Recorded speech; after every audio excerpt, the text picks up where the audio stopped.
اس کے اندر اس کا implementation frame work obviously اب بنے گا، اس کے مطابق امپلیمنٹ بھی ہوگا، اور نیشنل سیکورٹی پالیسی کی ڈومین میں defence, internal security, territorial security ایک اس کا ایک حصہ ہے۔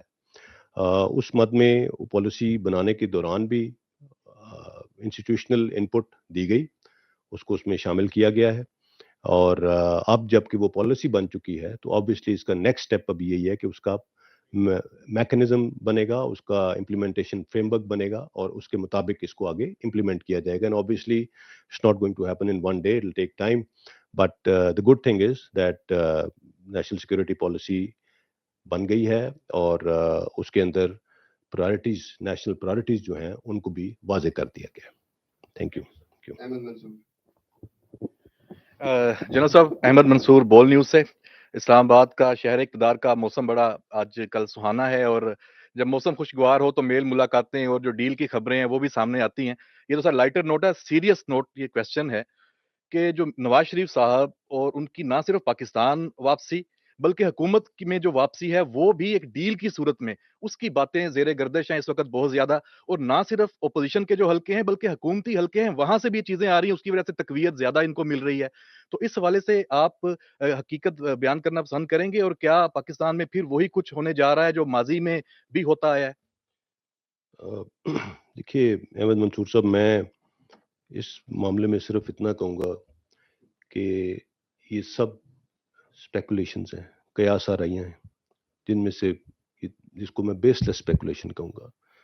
اگر کوئی اس طرح کی بات کر رہا ہے ڈیل کی، یا کوئی اس طرح کی بات کرتا ہے، میں آپ سے ریکویسٹ کروں گا کہ انہی سے سوال کریں کہ کون کر رہا ہے ڈیل، کیا ہے اس کے محرکات، کیا ہیں اس کی، مطلب واٹ از دی ایویڈنس کہ کوئی ڈیل کر رہا ہے. ایسی کوئی چیز نہیں ہے، اور اگر کوئی ایسی بات کرتا ہے تو میں آپ سے صرف یہ ریکویسٹ کروں گا کہ اس کی ڈیٹیل بھی ان سے ضرور مانگیں، ضرور پوچھیں ان سے کہ جی کیا آپ کے پاس کیا ہے اس کے بارے میں. In my understanding, I am very clear on that.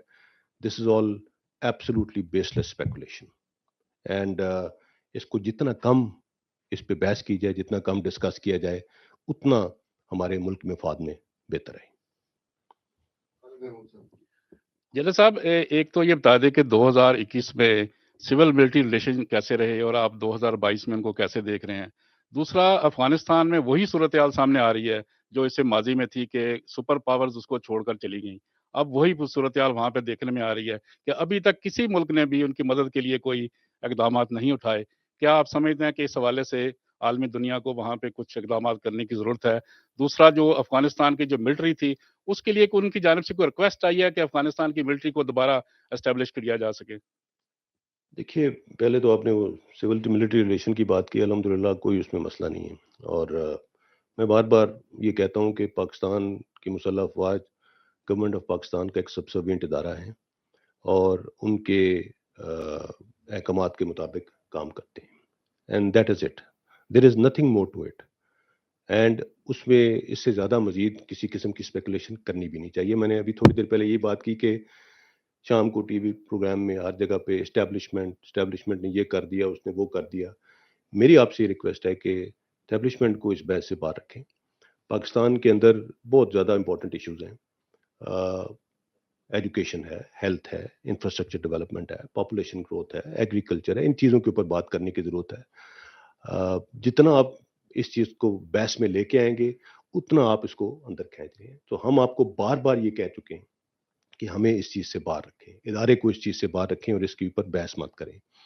Afghanistan کے بارے میں جو آپ نے بات کی، افغانستان، یس، میں نے جیسے کہا کہ ملٹری لیڈرشپ بھی، آف کورس پولیٹیکل لیڈرشپ تو بات اس کی ہر جگہ کر رہی ہے. ملٹری لیڈرشپ نے بھی، چیف آف آرمی اسٹاف نے، جنرل قمر جاوید باجوہ نے، جہاں جب بھی ان کے پاس کوئی انٹرنیشنل ڈیلیگیشن آیا ہے یا جس بھی فورم پہ وہ گئے ہیں، انہوں نے اس مسئلے کو بہت فوکس کے ساتھ اور بہت پرزور طریقے سے اٹھایا ہے، اور اس کو اکنالج بھی کیا گیا ہے.